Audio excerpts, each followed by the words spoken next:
पूरा का पूरा परिवार मौत को अपने गले लगा। दोनों बच्चों को जहर दे दिया और जहर देने के बाद अपने पति की गला घोंट कर हत्या कर दी और फिर खुद फांसी के फंदे में लटक गई थी।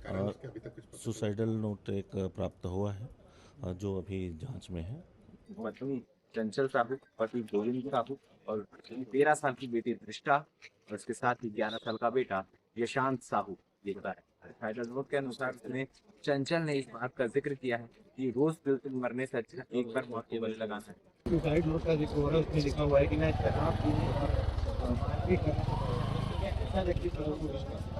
तस्वीर में जिस घर को आप देख रहे हैं ये तो मोहन नगर थाना क्षेत्र अंतर्गत आर्य नगर वार्ड नंबर के घर है। घर के अंदर आज 4 का शव मिला है। पूरा का पूरा परिवार मौत को अपने गले लगा।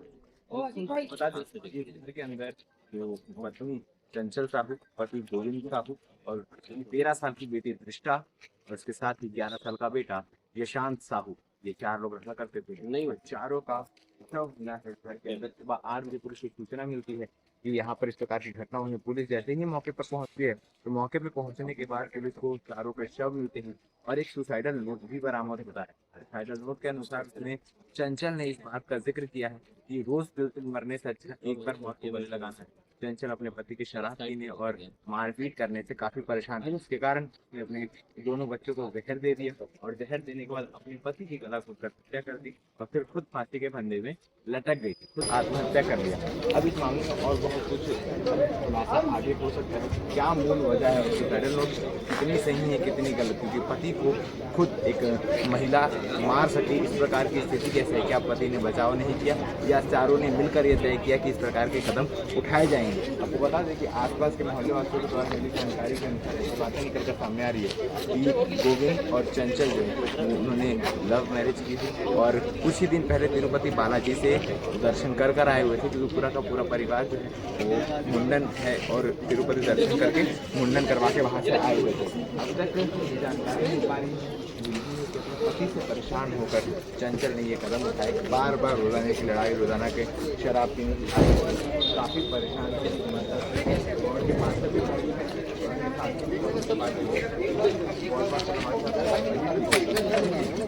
आपको सूचना मिली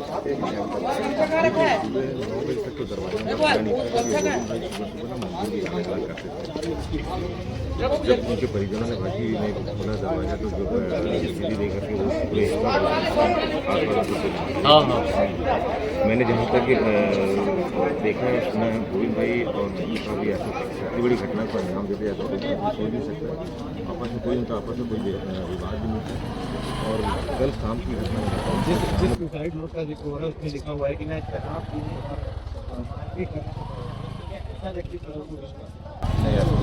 कभी नहीं सुना ऐसा नहीं सुना। आपको बता दूं कल या परसों ये रजनी चौक में एक शरबत की दुकान है, उन्होंने वहाँ शरबत पिया, नींबू पिया और एक दुकानों में मोमोज भी खाया। लगभग आसपास जितने दुकानों में सभी में उन्होंने नाश्ता किया है, जूस वगैरह पिया है। आप पर्सनली उनको जानते थे? बातचीत होना वैसे एकदम ही क्लोज नहीं था, लेकिन हाय हेलो था, क्योंकि वाइट के आदमी है तो हाय हेलो था, इतना क्लोज नहीं था। आप किस रूप से देख रहे हैं पूरी घटना को? क्या आप किसी प्रकार का संदेह अभी भी बाकी है? जहाँ तक मुझे लग रहा है वो शेयर मार्केटिंग से रिलेटेड घटनाओं में इन्वॉल्व थे, तो वहीं से शायद उनका भारी भरकम कर्जा हो गया होगा, तो वो शायद वहाँ से उभर नहीं पाए।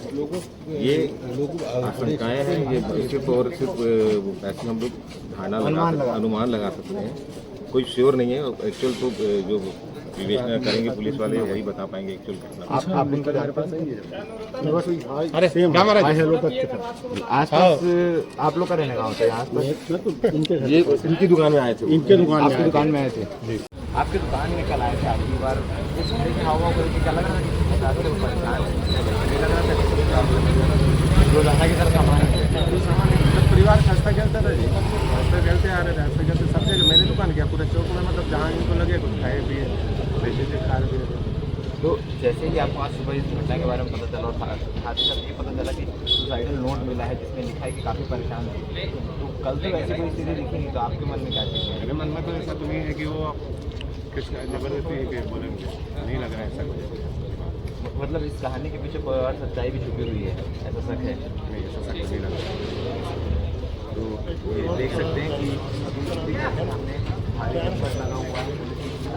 एक पहलुओं पर जांच कर रही है। आसपास के सारे सामानों को खंगाला जा रहा है, क्योंकि जहर देने की बात है तो जहर किस प्रकार से दिया गया है वो बात करना ले रही है। पन्ना किस प्रकार से लगाया गया, चौहान यहाँ पर आज है ताकि शव को मरने ले जाकर पोस्टमार्टम किया जा सके, और पोस्टमार्टम में क्या कुछ चीज़ें स्पष्ट होती है ये देखने वाली बात है। फिलहाल इस मामले में अभी तक जो प्रथम दृष्टया चीज़ें निकलकर सामने आ रही है वो आत्महत्या, प्रताड़ना और शराब के नशे से परेशान होकर ये कदम उठाने की बात है। मगर इसमें कितनी सच्चाई है ये भी जांच का विषय है। पल पल की अपडेट हम आपको पहुंचाने का प्रयास करेंगे। बाकी इस प्रकार की चीज़ों को लेकर आप क्या कहना चाहेंगे, अपनी राय कमेंट सेक्शन में जरूर रखें।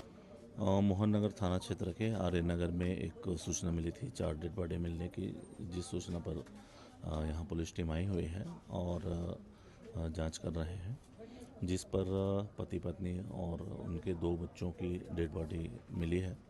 मर्ग कायमी कर जांच किया जा रहा है, स्पेशल टीम को बुलाया गया है। इसमें प्रारंभिक जांच की जा रही है। सर कैसे मिली है बॉडी, किस हालात में है? 2 बच्चे की डेथ हुई है, लेटे हुए हैं, और 2 हैंगिंग है। ये मर्ग जांच करके और स्पेशल और पीएम रिपोर्ट में और स्पष्ट हो जाएगा।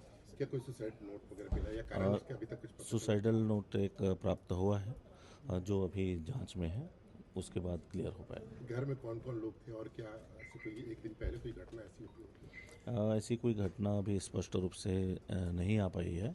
घर में इनका पूरा परिवार रहता था, इनके भाई, इनके सभी लोग रहते थे।